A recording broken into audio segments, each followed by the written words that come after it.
Bienvenido a nuestra octava parte del capítulo La competencia en materia contenciosa administrativa adjudicada a los jueces y tribunales administrativos y al Consejo de Estado, obviamente. Terminaremos entonces aquellas reglas de competencia atribuidas a los tribunales administrativos en primera instancia. Capítulos atrás les advertí que el tribunal tiene una serie de competencias bastante amplias.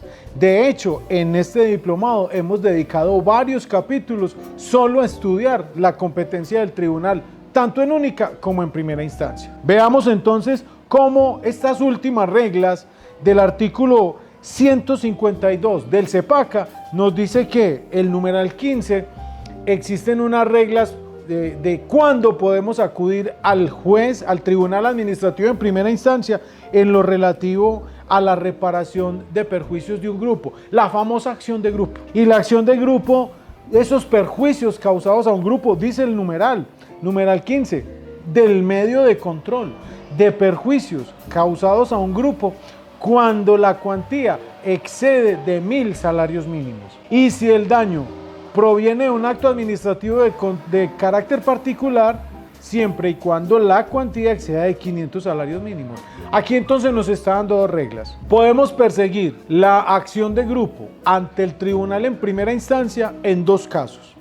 Lo primero, si la cuantía del proceso del perjuicio causado al grupo supera 1.000 salarios mínimos, vamos ante el tribunal. Pero si el perjuicio proviene de un acto administrativo, ya entonces baja la cuantía superior a 500. Profe, ¿y eso cómo ocurre? Imagínese usted una licencia de urbanismo que acaba de otorgar unos permisos para la construcción de un complejo habitacional. Y ese complejo habitacional, dentro de ese urbanismo, se otorgó un permiso para mover el cauce de una quebrada. Ese cauce de esa quebrada, las aguas finalmente buscan siempre su cauce, buscan siempre su ruta original. Empezaron a generar una cantidad de daños a una comunidad circunvecina. Ese acto administrativo, la licencia de urbanismo, empezó a generar perjuicios a un grupo.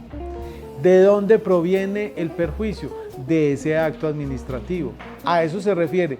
Cuando es sobre ese acto administrativo el perjuicio causado al grupo, nos vamos en una cuantía mínimo de 500 salarios mínimos hacia arriba y nos vamos ante el tribunal en primera. Pero si no es mediante un acto administrativo, nos vamos entonces que la regla es superior a 1.000 salarios mínimos. También dice el numeral 18, de la revisión contra los actos de extinción de dominio o contra las resoluciones que decidan de fondo de procedimientos sobre clarificación, deslinde y recuperación de baldíos. Hablábamos en otro capítulo sobre la nulidad de estos actos, pero resulta que hay un medio de control que se llama revisión de estos actos, que es distinto a la nulidad. Cuando veamos los medios de control, vamos a mirar cada uno de esos asuntos en qué consiste. Entonces, cuando esos actos administrativos deciden de fondo unas situaciones relativas a extinción de dominio o de clarificación, deslinde y recuperación de baldíos, también procede la revisión ante el tribunal administrativo en primera instancia. Así hemos llegado a las competencias del tribunal en primera instancia. ¿Cuándo conoce el tribunal en segunda instancia? De las apelaciones, de las decisiones, de las sentencias judiciales proferidas por los jueces en primera instancia. Resumidamente, el tribunal entonces tiene competencia en única instancia, en primera instancia y en segunda instancia. Ahora vamos a hablar de la competencia del Consejo de Estado.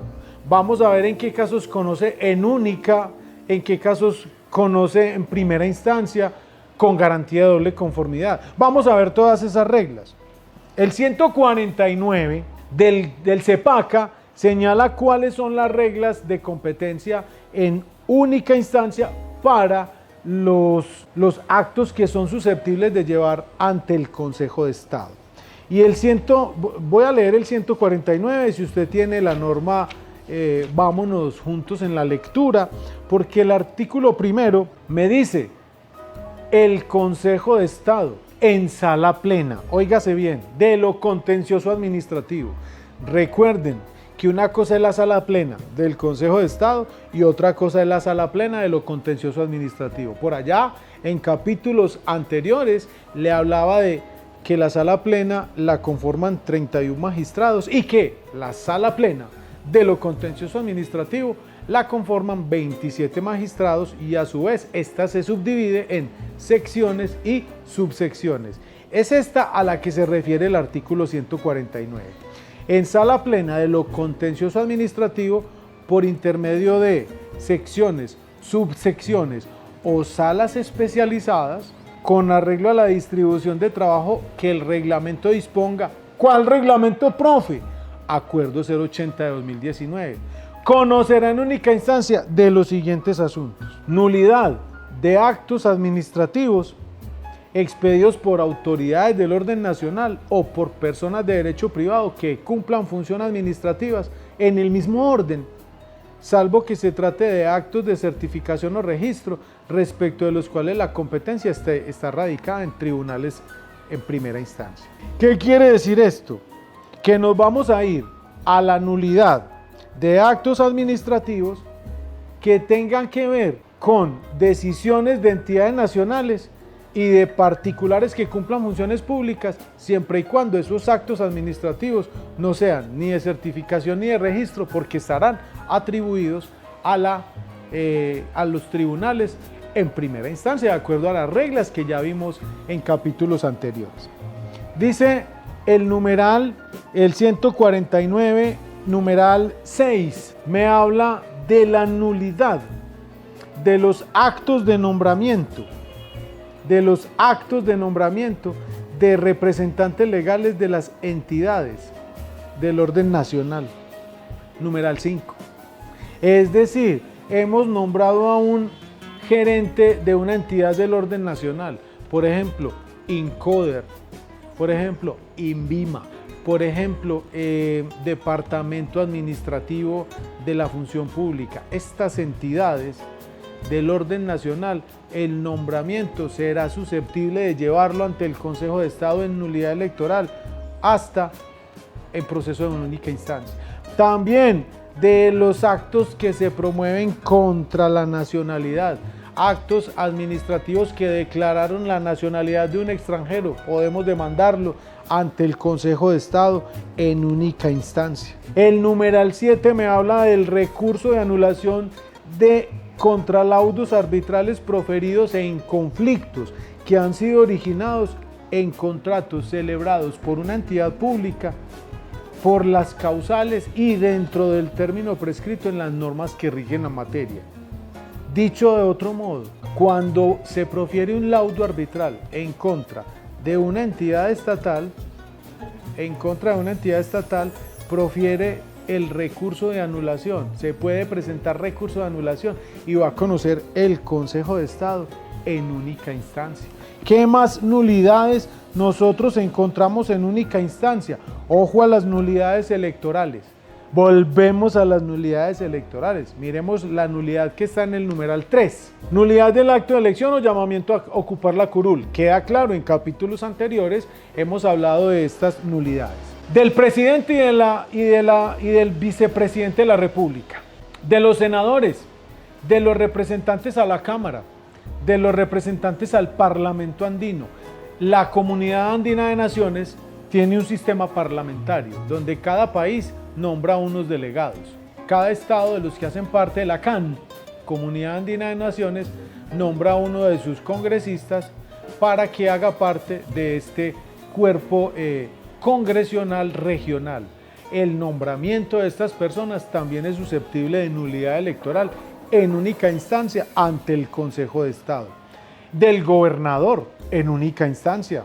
Del alcalde mayor de Bogotá en única instancia, de los miembros de la Junta Directiva o Consejo Directivo de las entidades del orden nacional, de la nulidad de la elección del gerente del Banco de la República, de la nulidad del acto de elección de la Junta Directiva, del miembro de la Junta Directiva del ICETEX ese nombramiento será susceptible de llevarse al Consejo de Estado en nulidad electoral en única instancia. De la nulidad electoral de los miembros de las juntas directivas de los entes autónomos del orden nacional, de las comisiones de regulación, se exceptúan aquí todo lo relativo al artículo 152 de esta ley, numeral 7, que habíamos hablado, porque son competencia de los tribunales en primera instancia. Esto también vamos a decir de los mecanismos de participación ciudadana, de algunos mecanismos de participación ciudadana.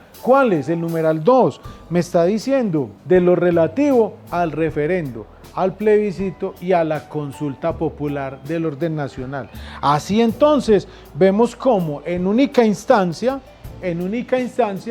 se puede promover la nulidad de estos actos, la nulidad electoral de estos actos administrativos, y cómo entonces nosotros podríamos pedir el control judicial ante el Consejo de Estado en única instancia en estas condiciones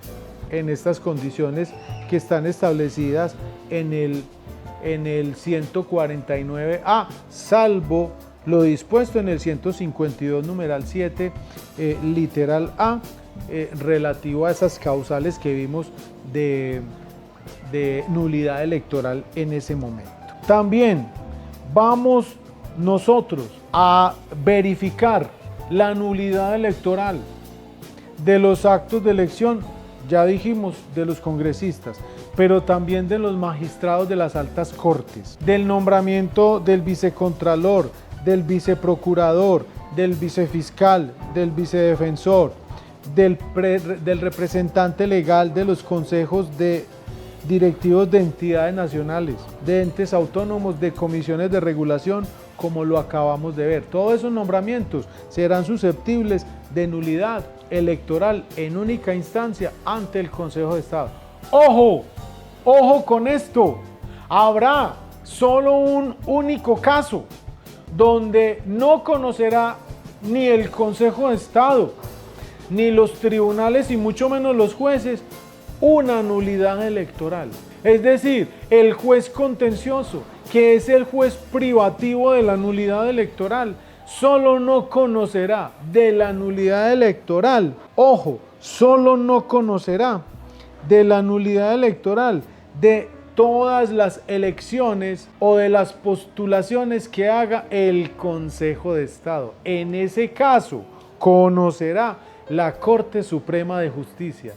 La Corte Suprema de Justicia excepcionalmente va a actuar como tribunal electoral, como tribunal contencioso electoral, cuando la nulidad sea promovida contra la elección del presidente del Consejo de Estado, cuando la nulidad sea promovida contra la elección de unos de los presidentes de las diferentes secciones. Resulta que el Consejo de Estado terna a uno de los candidatos para Procurador General de la Nación. Ese procurador, si llegaría a ser elegido por el nombramiento, tampoco podrá conocer cuando el Consejo de Estado postule al Procurador General de la Nación y que esa postulación hayan elegido desde el Senado al postulado del Consejo de Estado. No conocerá el Consejo de Estado de la nulidad electoral del procurador cuando el elegido sea el que haya postulado el Consejo de Estado.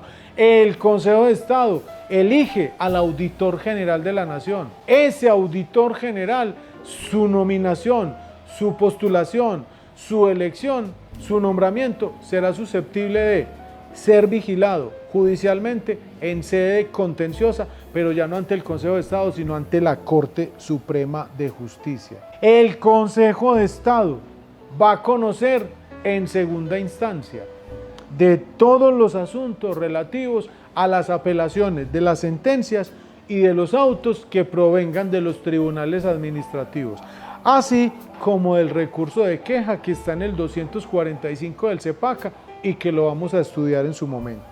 También va a conocer el Consejo de Estado del cambio de erradicación de procesos por razones de orden público, por imparcialidad e independencia de la justicia, por garantías procesales, por seguridad jurídica, por seguridad y la integridad de los intervinientes en el proceso, por deficiencias de gestión y celeridad en el proceso.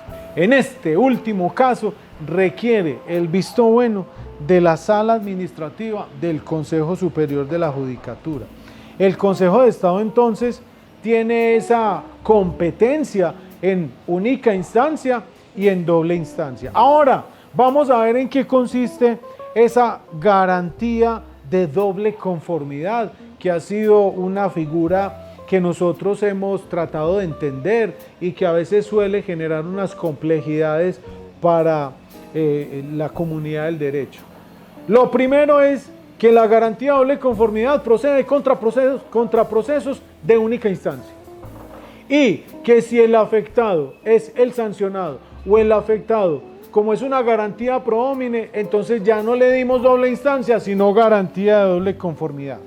Esto es una figura nueva traída por la Ley 2080 de 2021. En su artículo 25 creó el artículo 149A para dos casos particulares, únicamente garantía de doble conformidad para dos casos.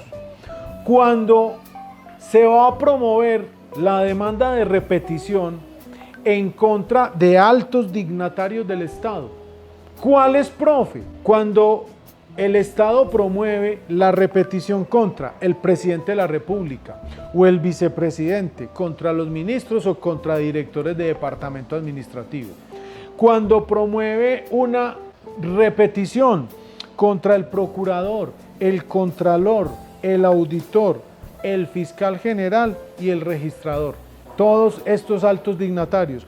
Cuando se promueve la repetición contra magistrados de la Corte Suprema de Justicia, altos magistrados, Corte Constitucional, Consejo de Estado, Comisión Nacional de Disciplina Judicial, Consejo Superior de la Judicatura, Jurisdicción Especial de Paz, contra los magistrados de tribunales superiores, de tribunales administrativos, de comisiones seccionales de disciplina judicial, de consejos seccionales de la judicatura, o contra los tribunales, los magistrados de los tribunales superiores militares.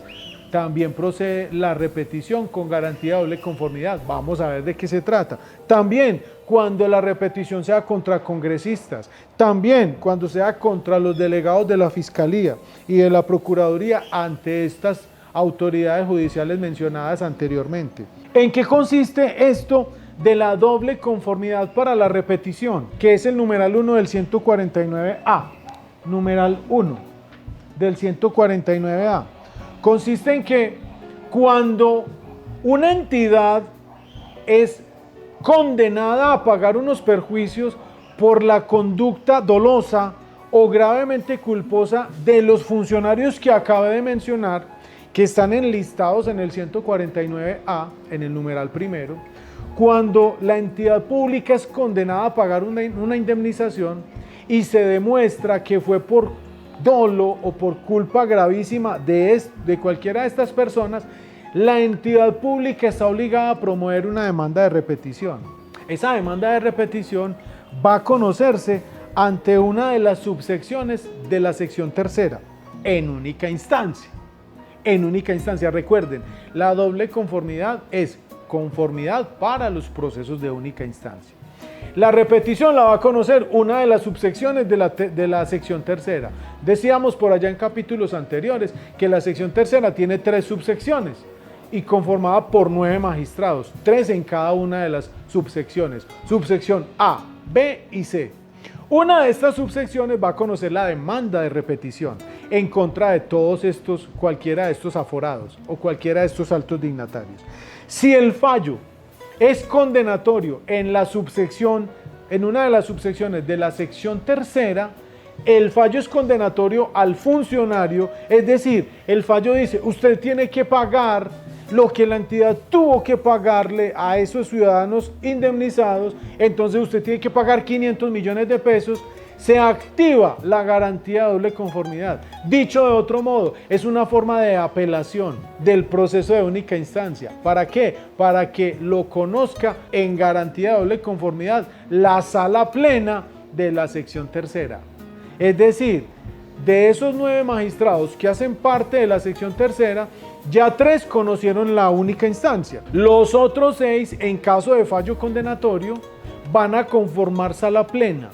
Sala plena para validar si la sentencia de la subsección, de una de las subsecciones, fue conforme a derecho y si procedía la condena al ciudadano, la condena a este alto dignatario que incurrió en esa conducta dolosa o gravemente culposa e hizo que la entidad pública pagara una indemnización. En eso consiste la doble conformidad. ¿Quién va a resolver la garantía de doble conformidad? La sala plena. Y la segunda causa de doble conformidad, además de la repetición, es la nulidad y restablecimiento del derecho de actos de carácter disciplinarios sancionatorios en contra del vicepresidente o de los congresistas. Y en este caso va a conocer el proceso de nulidad y restablecimiento del derecho promovido contra estos actos administrativos proferidos por la Procuraduría General de la Nación. Va a conocer una de las subsecciones de la sección segunda. Recuerden que así como la sección tercera, la sección segunda tiene 6 magistrados y se organizan en 2 salas, subsección A y subsección B. Cuando usted va a demandar, va a representar a un congresista que fue sancionado en un proceso de estos disciplinarios, va a presentar la demanda ante una de las subsecciones de la sección segunda del Consejo de Estado.